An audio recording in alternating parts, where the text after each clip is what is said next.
So you want to know more about traveling as a healthcare pair. This is great. Maybe your partner or your friend is also a therapist or another healthcare discipline, and you guys would like to do travel healthcare together.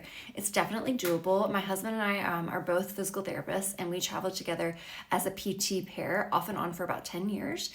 We know tons of other travelers that either travel with a friend or roommate or someone that they went to school with, and they decide to get out and start traveling together, or their partner, their husband, their wife travels with them. Sometimes it's PT to PT. It could be, your partner's an OT, a speech therapist, a nurse, a different healthcare discipline.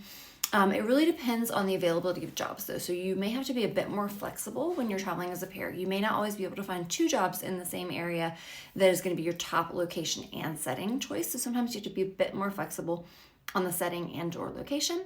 Sometimes you'll be able to find jobs in the same facility, especially if you're the same discipline, or quite often it might just be 2 facilities nearby one another that are within, like, say, a 30-minute radius, so you can live together and commute to those jobs together.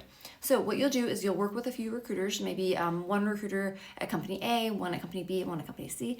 Let them know you're interested in traveling as a pair, and they'll search for 2 jobs together for you in the same area. And sometimes, depending on the discipline, one discipline may be more difficult to find than the other. So for example, like a PT job is easier to find than a CODA job. So if you're a PT CODA pair, you should find the CODA job first. Then you'll be more likely to find a PT job in the area versus the other way around. So you can definitely do it, but you do need to be a bit more flexible.